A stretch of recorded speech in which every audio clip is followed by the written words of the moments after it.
He knew it was a dumb question, but Gabriel had to ask, what on earth happened? Jason didn't really have a good answer. This whole thing got away from him in a hurry. How did he, of all people, end up hosting the party?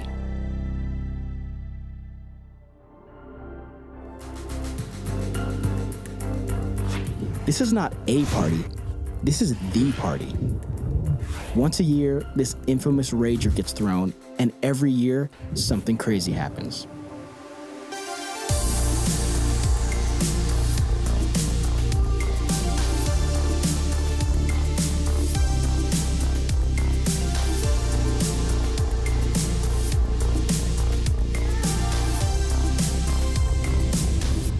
(2015) The freshman flop. A drunk Chad Benson decides to jump from the balcony to the pool and breaks both his legs. This is where the no freshman rule originated. 2016, the year Kanye showed up. There was absolutely no conclusive pictorial evidence, nor a logical reason for him to attend, but everyone swears he was there. 2017, the year Gary put the poo in pool. A swimming pool is not always a staple of the party, but if it is, Gary is not invited. It's safe to say anyone who misses the toilet by that far will receive a lifetime ban.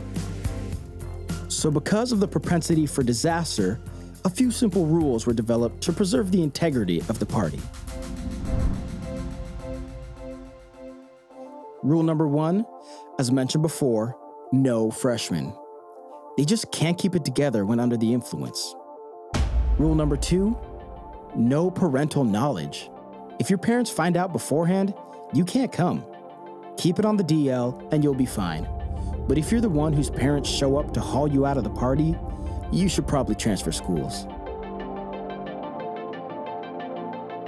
Rule number 3, no freeloaders. Food, drink, whatever. If you come to the party, you better not come empty-handed. Now, to keep parents, principals, and police from shutting it down, the party gets moved every year. No one hosts it twice, and every year, a few seniors take it upon themselves to find the perfect mark.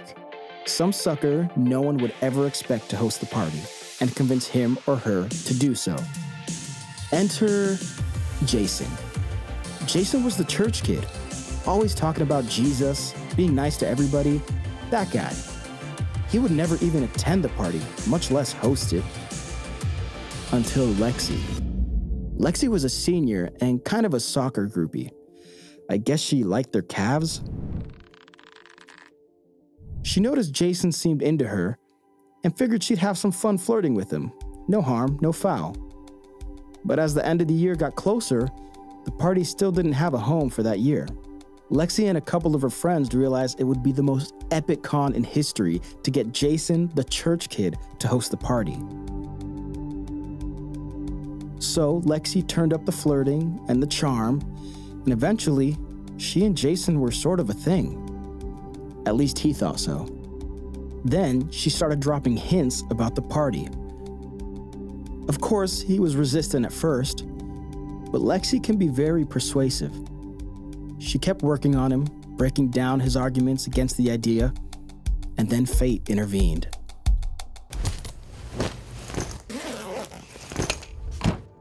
Jason's parents decided to take a weekend trip to go visit his big sister at college.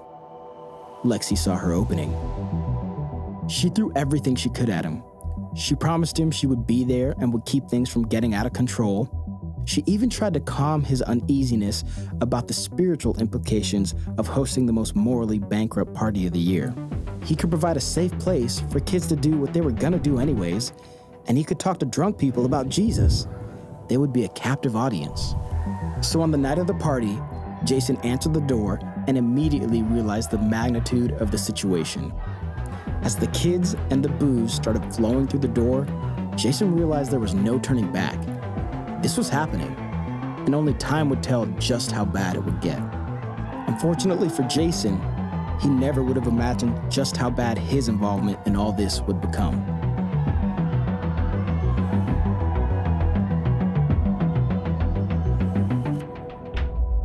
Next time, at the party. Now, it's not one of the official rules of the party, but it's generally understood that you should be drinking. Everybody was on a mission to get Captain Super Christian drunk. It's a funny thing about compromises. It only takes a tiny little tap to start a full-on avalanche.